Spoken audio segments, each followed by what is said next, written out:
calls to discuss the impact of high labour costs, and David Cameron to address racism in football. Good afternoon, I'm Tracy Baumgard. President Jacob Zuma says it's up to business and labour to discuss the impact of the high cost of labour on job creation.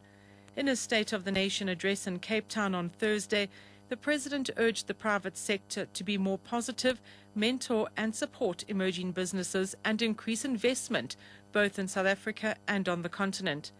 In an interview with the SABC, President Zuma has expressed concern over the huge disparities between private sector executive salaries and meagre workers' wages. We are not going to tolerate, for an example, a situation where there are workers who get the kind of slave salary. However, we can't engage in the labor kind of dispute as government.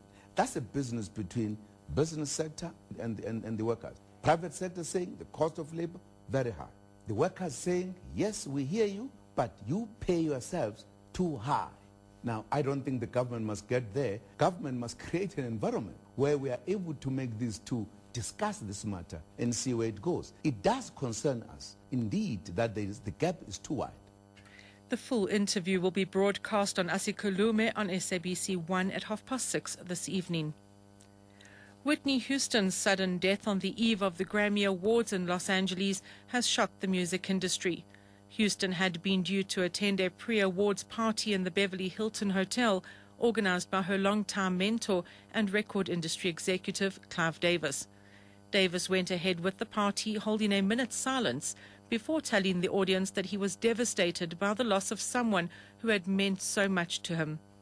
Police spokesperson Mark Rosen says the hotel was already teeming with reporters and celebrities when police received an emergency call from hotel security just before midnight South African time.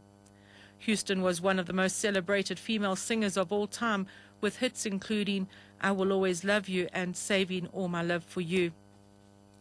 Houston is reported to have been partying heavily on both Thursday and Friday nights. Her body has been moved from the hotel to the coroner's office, where a post-mortem will be conducted to establish the cause of death. The BBC's Alistair Leithhead reports. And I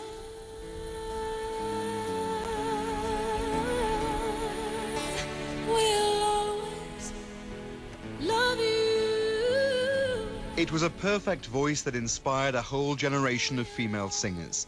A voice that made her one of the world's best-selling artists, but a voice which, as it deteriorated, betrayed Whitney Houston's drug and alcohol addiction. Paramedics were at her room in the Beverly Hilton Hotel within minutes of the alarm being raised, but they couldn't revive her. It's not known how she died, but the police say it was not suspicious. Hundreds of NFP supporters have gathered at Curry's Fountain Stadium in Durban to celebrate the party's one-year anniversary.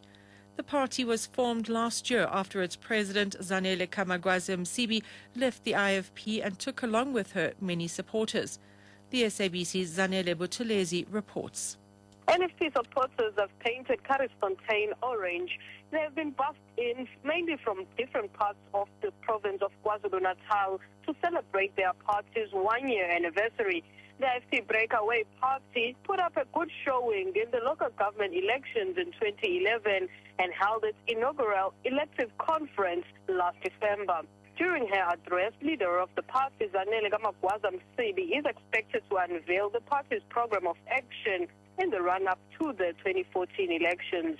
The party has set itself a target of wresting control of KwaZulu-Natal from the ANC in 2 years' time.